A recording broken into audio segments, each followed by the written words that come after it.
সন্তানের বই পড়ার অভ্যাস গড়ে তোলার 3টি উপায়। নাম্বার 1, জন্মদিন বা যে কোনো উৎসবে সন্তানকে বই উপহার দিন।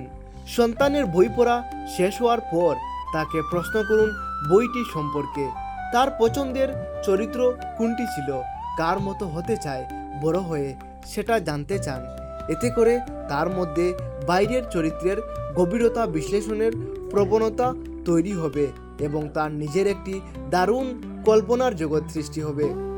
নাম্বার 2, অল্প বয়সী সন্তানকে বইয়ের সঙ্গে পরিচয় করিয়ে দিন। মোবাইল ফোনে রাইমস ছেড়ে দিয়ে শেখানোর চেয়ে রঙিন ছবি আঁকা বই থেকে পড়া শেখান। ঘুম পাড়ানোর সময় বই থেকে গল্প পড়ে শুনিয়ে ঘুম পাড়ানোর অভ্যাস তৈরি করুন। নাম্বার 3, বাচ্চারা শুধু আপনার উপদেশ শুনেই শেখে না, বড়দের দেখেও শেখে।